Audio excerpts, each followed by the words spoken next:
हरि ओम। स्वस्ति श्री गणेशाय नमः। अस्मद्गुरुभ्यो नमः। अस्मद् सर्वगुरुभ्यो नमः। श्री राधा कृष्णाभ्यां नमः। श्रीमते रामानुजाय नमः। लंबोदरं परमसुन्दरेकदन्तं पीताम्बरं त्रिनयनं परं पवित्रम् उद्धदिवाकरनिभो उज्ज्वलकान्तिकान्तं विघ्नेश्वरं सकलविघ्नहरं नमामि। शरीरं स्वरूपं ततो वा कलत्रं यच्चारुचित्रं धनं मेरुतुल्यं मनश्चैन लग्नं श्रीगुरुरिपीते तथा किं नारायणं नमस्कृत्य नरं चैव नरोत्तमं देवीं सरस्वतीं व्यासं ततो जयमुदीरये। अन्जनानन्दं वीरं जानकी शोकिनाशनं कपीचिमच्युतं तारं वन्दे लङ्काभयङ्करम्। मुदा करोति जयतु जयतु देवो देवकी नन्दनोऽयं जयतु जयतु पृथ्वी भारिनाशो मुकुन्दः जयतु जयतु मेघश्यामलः कोमलांगं जयतु जयतु पृथ्वी भारनाशो मुकुन्दः कृष्ण त्वदीय पद पंकज पंजरान्ते अद्यैव मये विसत मानस राजहंस। रामाय रामभद्राय रामचंद्राय वेदसे रघुनाथाय नाथाय सीताय पते नमः। अंजनानंदं वीरं जानकी शोकिनाशनं कपीचिमच्युतं तारं वन्दे लंका भयंकरम्। मूकं करोति वाचालं पंगुं लंघते गिरं यत्कृपातमहं वन्दे परमानंद माधवम्।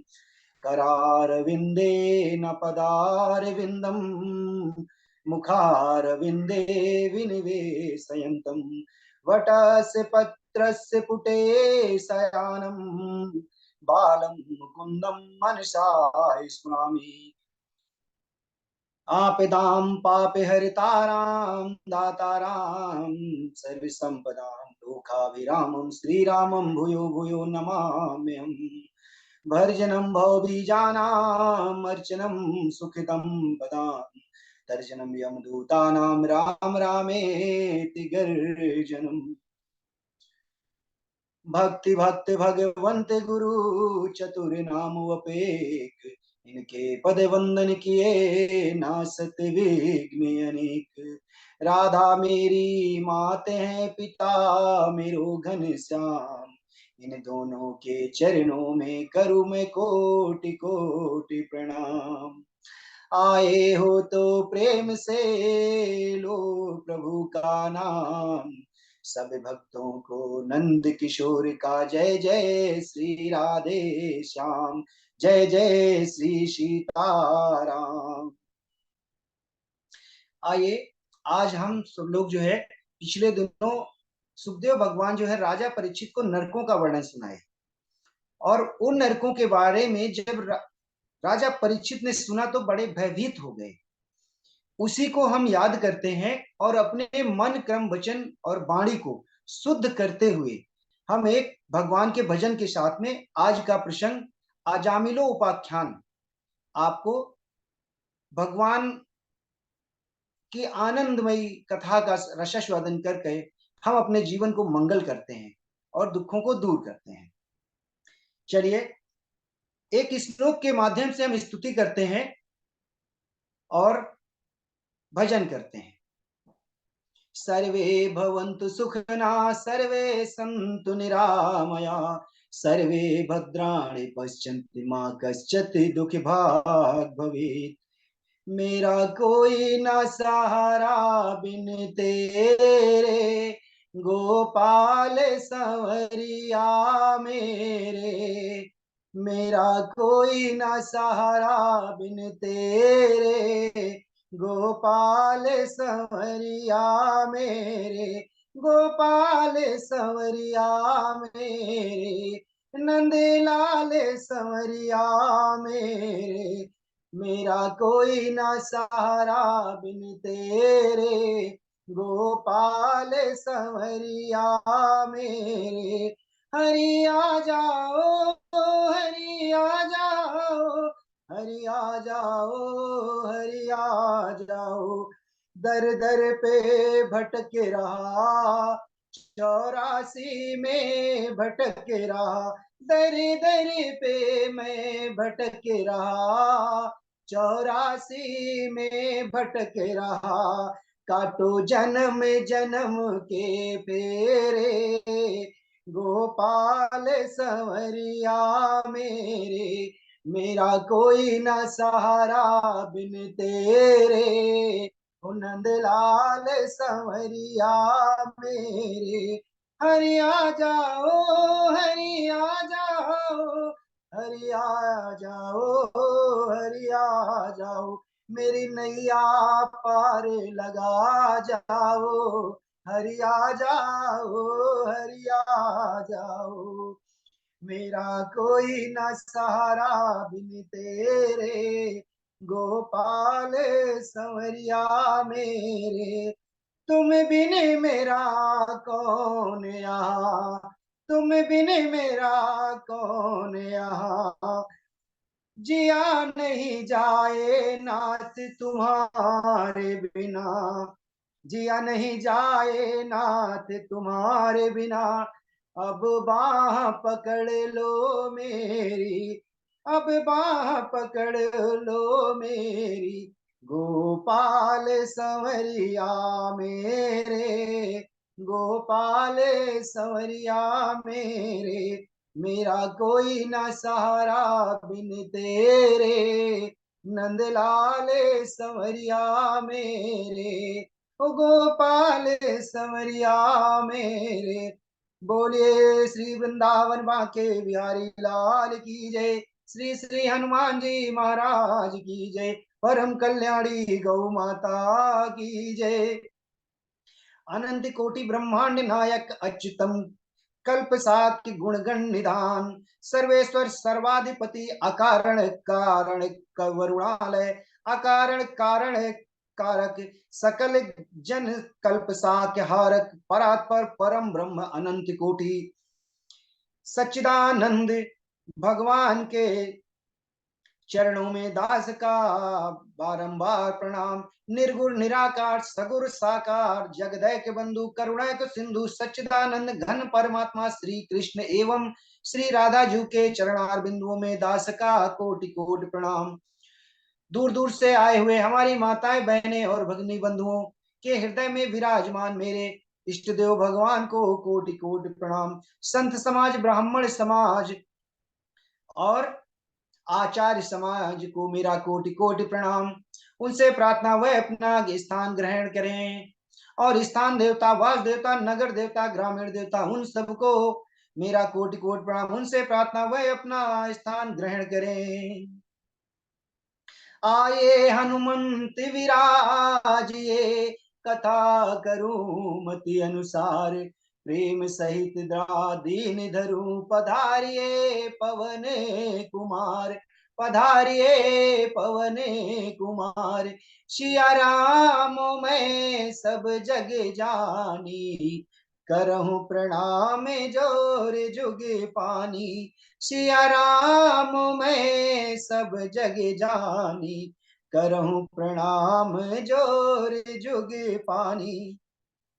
तो पिछले दिनों गुरुदेव ने 28 नरकों का वर्णन राजा राजन को जब सुनाया, तो राजा इस तरह से भयभीत होकर कहने लगे कि प्रभु, ऐसा कोई उपाय जो कि जीव जो है कभी कोई पाप करता है और भगवान उनके पापों को मुक्त कर दे। बोले हाँ। बोले देखिए, हम एक दृष्टांत के तहत गुरुजी सुनाए और बोले कि अगर कपड़े गंदे हैं तो खुद धो लीजिए। और धोबी घाट पे अगर वस्त्र जाएंगे तो धोबी जो है उनको तो रगड़ रगड़ के पीट पीट के कपड़ों को साफ करता है। इसी तरह वही धोबी यमराज के दूत हैं। और हम अपने हाथों से कपड़े कैसे, हम भगवान का चिंतन करें। और सबसे बड़ा दान क्या, हम संतों के साथ में और पंडाल में जाके कथा का रसास्वादन करते हैं, इसको हम दान कहते हैं। और इस तरह का दान जब हमारे भक्त करते हैं तो ऑटोमेटिक उनके मन का मैल दूर हो जाता है। इसी प्रसंग को आगे बढ़ाते हुए पंचम स्कंद यहाँ पे विश्राम होता है और छठम स्कंद यहाँ शुरू होता है। राजा परीक्षित ने अनेकों यातनाओं के बारे में जब राजा परीक्षित को बताया तो राजा परीक्षित भयभीत हो गए। इसके बाद सुखदेव जी कहते हैं ऐसा कोई तो उपाय जब बताते हैं तो कहते हैं कि परीक्षित, मनुष्य मन और वचन और वाणी से ही अपराध करता है। अगर अपनी इंद्रियों को संयम कर लेता है तो अपराधों से मुक्त हो सकता है। इस तरह जब उपदेश देते हैं तो कहते हैं कैसे, यानी जब हम ट्रेन में सफर कर रहे होते, दूसरा दृष्टांत दिया सुखदेव भगवान, कहते हैं कि अगर जीव जो है यात्रा करता है तो सबसे पहले हमें अपनी प्लानिंग करनी चाहिए और हमें रेल का टिकट ले लेना चाहिए। अगर हम रेल का टिकट नहीं लिए हैं तो बार बार हम भयभीत होते रहते हैं, यानी भगवान नाम गुण चिंतन नहीं करते हैं तो बार बार अंत समय में हम घबराते हैं। और कब भगवान को कब याद करते हैं, जब हम परेशान होते, दुखी होते हैं। यहाँ कबीरदास जी ने क्या लिखा, दुख में सुमिरन सब करे और सुख में करे न कोई, जो सुख में सुमिरन करे तो दुख काहे को होई। अब यानी जब हमारा समय अच्छा हो, जब हम धन कमा रहे होते हैं, हमारे शरीर में चेतना होती है, उस समय हमें भगवान की भक्ति करने का बहुत अच्छा साधन है। क्योंकि आपके कानों में अच्छी तरह से सुनाई देता है, मुंह से आप बोल सकते हो और शरीर से आप अपने स्थान को शुद्ध करके बैठ सकते हैं। और जब समय निकल जाता, कहते हैं कि 60 साल हो जाएगा तब हम भजन करेंगे, अभी मेरा समय नहीं है, अभी बच्चों की पढ़ाई करवानी है, बिटिया का विवाह करना है, मकान बनवाना है, सारी जिंदगी अंत तक कुछ ना कुछ बना ही रहेगा और तो भी आप फुर्सत नहीं पाएंगे। इस तरह से हमारे संत और सदग्रंथ कहते हैं, हमारे श्रीमद् भागवत में लिखा हुआ है और वही मैं आपको कह रहा हूं, वही बता रहा हूं कि अगर आप समय रहते, यानी भगवान जो है कहते हैं कि हम मंदिर में जाके, हम एक दृष्टांत और देते हैं, उस दृष्टांत से समझ में आ जाएगा क्या, हम अपने माता पिता को और गुरुजनों आचार्यों में तो हम भाव नहीं रखते हैं श्रद्धा का, ठीक, उन्हें प्रणाम नहीं करते हैं, माता पिता को हम कष्ट देते हैं और मंदिर में घंटा हिलाते दान करते हैं। तो मेरे प्यारे, कभी भक्ति और कभी भगवान की कृपा नहीं होगी। सर्वप्रथम हमारे माता पिता स्वयं साक्षात भगवान बैठे हुए हैं माता पिता के घर। यानी कहते हैं कि बच्चे को स्कूल में भेजना है तो क्या करना चाहिए, पहले हमें क्लास 1 में भेजना है। तो क्लास 1 कौन है, हमारी माँ। और क्लास 2 हमारे पिता। क्लास 3 कौन है, हमारे गुरु। और क्लास 4 हमारे आचार्य, ब्राह्मण, संत समाज। तब हम 5वीं क्लास में पढ़ के जब हम जाते हैं मंदिर, तब हमें भक्ति मिलती है। यानी एक संत ने कहा कि माता पिता को एक भक्त जो बहुत ताड़ित करता था और मंदिर में जाता था, तो वो संत महोदय मंदिर पहुंच गया और वो भक्त भी पहुंच गया और वो उसकी माँ भी पहुंच गई और कहा कि माता जी क्या हाल है। तो माता ने कहा, अरे महाराज आजकल बहुत परेशान है। बोले क्यों। थोड़ी देर पहले माँ आई और जब आचार्य से मिली तो बोले, अरे बेटे ने मेरे ये साथ किया है। तो उस उसके बाद में वो भक्त आ जाता है, यानी उस माँ का पुत्र आ जाता है, भगवान का भजन करता है। तो वो क्या करता है, भगवान का भजन करता है और आचार्य को प्रणाम करता है और कहता है महाराज जी कृपा करिए। तो महाराज जी उपदेश करते हैं और कहते हैं कि सबसे पहले मंदिर में जाने के लिए आपको 4 कक्षा पास करनी पड़ेगी। वो पहली कक्षा हमारी माँ जगत जननी है, और साक्षात माँ के गर्भ में ठाकुर जी विराजमान है। आज हमारा अगर शरीर मिला है तो भगवान नारायण की कृपा से वही जो है माँ के गर्भ को 9 महीने तक बचा के रखते हैं। और देखिए, एक अंड के रूप में, एक पानी के बुलबुले के रूप में माँ के गर्भ में जब अंश आता है तो वही एक मनुष्य का रूप लेता है। वही साक्षात भगवान होते हैं। वहां पे कोई डॉक्टर, कोई साइंस नहीं आता है उस बच्चे के हाथ बनाने, उस बच्चे के आंख बनाने, उस बच्चे का शरीर बनाने के लिए। इस तरह जब उपदेश करते हैं तो हमें ये 4 कक्षाएं तो पास करनी होंगी, तब हमें श्रीमद् भागवत समझ में आएगी। और नहीं तो ये सिर्फ आपको किताब और कहानी ही समझ में आएगी। तो मेरे प्यारे, जब तक हम 4 कक्षा को अच्छी तरह से नहीं जान लेंगे, अब देखिए, माता पिता का ज्ञान सीमित होता है और गुरु का ज्ञान असीमित होता है।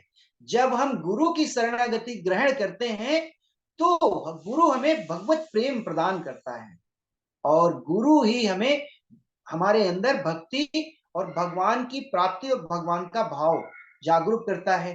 तो माता पिता सर्वश्रेष्ठ हैं और अति सर्वश्रेष्ठ गुरु हैं। यानी जब तक हम गुरु परंपरा की शरणागति नहीं ग्रहण करेंगे, देखिए, हमारे सदग्रंथ कहते हैं और संत कहते हैं, गुरु ये नहीं कहता है कि हमारे आप पैर छूइए। बहुत सी गुरु परंपराएं ऐसी हैं जो कि गुरु चाहता है कि ये भक्त लोग हमारे पैर न छुए। उसके पीछे सिर्फ कारण क्या है? श्रीमद् भागवत में लिखा हुआ है, गुरु यानी जब भक्त गुरु के पैर छूता है ना, तो गुरु को ज्यादा माला जाप करनी पड़ती। पता नहीं वो भक्त किस भाव से आया, यानी मन कर्म वचन, किस वचन और कौन से मन से आया। अब अपने पाप तो गुरु को दे जाता है और गुरु के पुण्य ले जाता है, इसलिए गुरु हमेशा जाप करता रहता है, मन में भी सोते सोते भी भगवान का चिंतन करते रहते हैं। इसलिए गुरु सदैव अति सर्वश्रेष्ठ है। और गुरु के ज्ञान से ही, आज गुरु की कृपा से ही तो हम अध्ययन कर पा रहे हैं, और जो भी निकल रहा है मेरे श्री मुख से वो भगवान की वाणी और भगवान ही कहला रहे हैं। इस तरह जब उपदेश करते हैं तब क्या कहते हैं कि सुखदेव भगवान जब परीक्षित को कहते हैं कि अनेक कर्मों के द्वारा व्यक्ति जो है अपने पापों से मुक्त हो सकता है और भगवान की भक्ति, अपने दुखों को दूर कर सकते हैं। कहते हैं आपके आत्यांतिक दुखों का नाश हो सकता है श्रीमद् भागवत में, और श्रीमद् भागवत तो वो सब कुछ प्रदान कर सकती है। भाव से मांग के तो देखिए और कह के तो देखिए। देखिए, मैंने बड़े बड़े संतों से सुना हुआ है और फॉलो करता हूं, और कहते हैं कि जिनको कहीं कुछ ना मिले, हर दरबार में निराशा मिले ना, तो श्रीमद् भागवत की शरणागति ग्रहण करने से उन्हें सब कुछ प्रदान हो जाता है। और आज विश्वविख्यात जगत गुरु भी हैं हमारे सतगुरु अवधेशानंद महाराज, जहां पे कनखल में माता सती ने शरीर अपना त्यागा था। श्रीमद् भागवत की देन है कि आज 11 लाख शिष्य हैं उनके।